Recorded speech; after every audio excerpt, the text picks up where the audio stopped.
riƙe da wasu guraren a inda yake daga inda ya fito.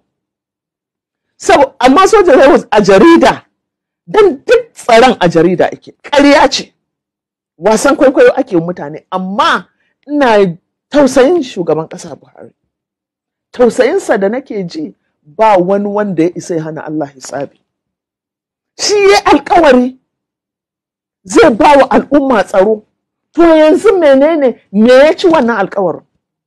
Yes, za mu ce an tura su, amma sojojinmu da ake kashewa kullum da yawansu ma ta baya ake harbe su, kuma a dinka ƙarya in an kashe soja 100 a ce a'a sai a ba 'yan jarida kuɗi waye ku ce guda 10 ne, ko guda 1 ne ba rai ba ne?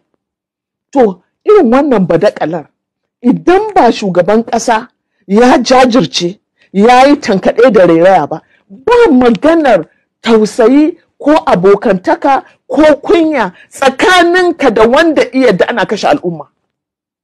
Babu wannan sanayya tsakaninka da shi, babu wani sabo tsakaninka da shi. Amma ana ganin sojoji suna nuno artabun da ake yi da 'yan Boko Haram, suna nuno inda suke kakkashewa, ana nuno inda ake kamowa. Hamma kwanan baya an sake tsugunar da wasu, aka ba su horo, aka karkare musu mugun tunanin. Ni abin da nake so a gane, wato akwai abin da ake cewa from their fruits you shall know them. Wato ita bishiya daga ɗiyan da ta fitar zaka gane ta. Idan ka shuka mangwaro ya zubo da 'ya'ya, to zaka gane wannan bishiya ta yi albarka. Idan har yau bayan an kusa shekara 20 ana fafata, ana mana ƙaryar an gama da Boko Haram, har ba a gama da su ba.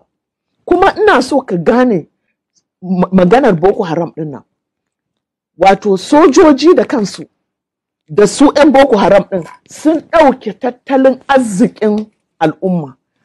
Yanzu misali za ka ga soja ne yake sai da kifi, za ka ga soja ne ko ɗan Boko Haram yake shuka, amma kai baka isa ka je kai ba. Za ka ga sojoji su suke safara na motoci, saboda za ka ga sojoji sace shanu suna sayarwa. An sha kawo min ƙara, mutanen Borno sun sha kawo mana ƙara hannun Abuja, kuma ni in kai gaba akan gashi an kamo, sai ka ga trailer kifi, sai ka je sojoji sun kai baka isa ka sai da kifi ba, saboda kai ba soja bane. Su 'yan Boko Haram ɗin kusan kansu bakinsu ɗaya da sojojin nan, ka gani?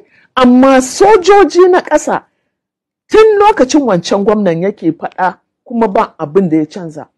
Allowances ɗinsu ba a basu yadda ya kamata. Wato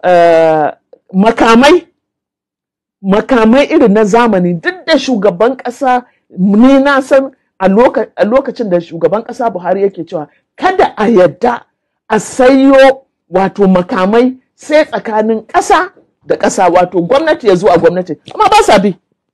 Badakala su suke, har ka siyan makamai ta zama badakala. In kana so ka ci gaba da yin kuɗi a harkar sai da makamai, dole ka hassasa yaƙi. In ba yaƙi ba siyan makamai. To saboda haka da sojan da 'yan sandan, yanzu soja ma kusan sun ƙwace aikin 'yan sanda. Saboda shi soja, ai abin da ya kamata idan kana yaƙi da ƙasar waje ta shigo maka, a nan aikin soja yake, sai dai in an samu